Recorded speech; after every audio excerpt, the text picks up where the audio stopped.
كيما كل خميس نجيب لكم ان بلا ولا كاش عفسه ديروها العشاء تاع الويكاند، وهذا الخطر في زهركم طاحت واحد البيتزا اللي جامي تقدروا تبدلوها، ودرت لكم معاها انجح صوص طوماط وصوص مايونيز تقدروا ديروها. السلام عليكم.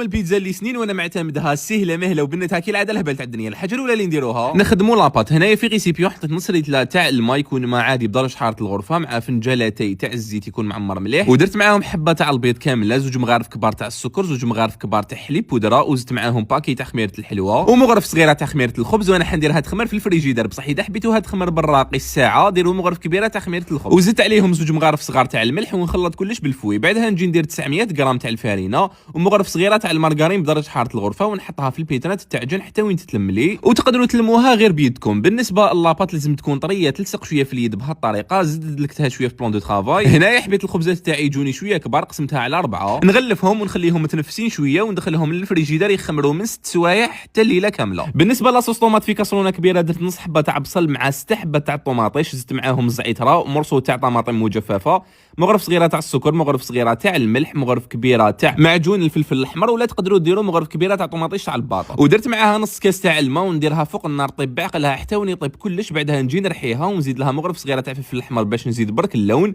ما ديروا لهاش كامل الزيت باش تقعد لكم هكذا حمراء، وما تنساوش تنحوا الزعتره قبل ما ترحوها. بالنسبه لاصوص مايونيز في ريسيبيون صغير درت هنايا بحبه تاع البيض، كاس تاع الزيت يحمل 250 مليلتر، سنه تاع الثوم، شويه تاع الخردل، الملح، ومغرف صغيره تاع الخل. نحطوا الميكسور لتحت كامل ونبداو نطلعوا بهالطريقه حتى وين تطلع معكم بكل سهوله. انا نحب نزيد ندير معاها مغرف كبيره تاع فروماج بلون وتكون واجده وتجي بزاف خفيفه وبنينه. لاباط تاعي بعد ما خليتها 6 سوايع في الفريجيدر نخرجها نخليها تزيد تريح نص ساعه قسمه تلق روحها برا. بعدها نجي نفتحها رقيقه ونعاون روحي غير بالسميد ولا الفارينه، نحطها هنا في كاش حاجه مدوره، ندير لها من الفوق لاصوص طوماط، نزيد لها الزيتون والفلفل الاحمر مع شويه تاع لي كروفات بما انه راح نديرها بالطون، وندخلها على فرن مسخن من قبل على اعلى درجه حراره في الفرن. وانا كنت طيبتها في هذه الحجره وكنت خليته يسخن مليح، ولا تقدروا طيبوها في كاش طاوه تكون ثقيله تخلوها تسخن مليح لداخل. بعد ما طابت من تحت كنت خرجتها درت لها الفرامج، درت لها شيدر مع الموتزاريلا، انا استخدمت شيدر غول، وشعلت عليها من الفوق خليتها حتى يذوب هذاك الفرماج ويتحمر. غير تخرجوها وهي سخونه دهنوها بشويه تاع زيت زيتون، وكما قلت لكم راح ندير لها الطون، وكي نقولوا الجوده نقولوا الطون ريكامار، اللي تقدروا ميم ديروا الطون طوماط تاع ريكامار، ونجي نقطعها بهالطريقه مع شويه تاع المايونيز وبصحتكم.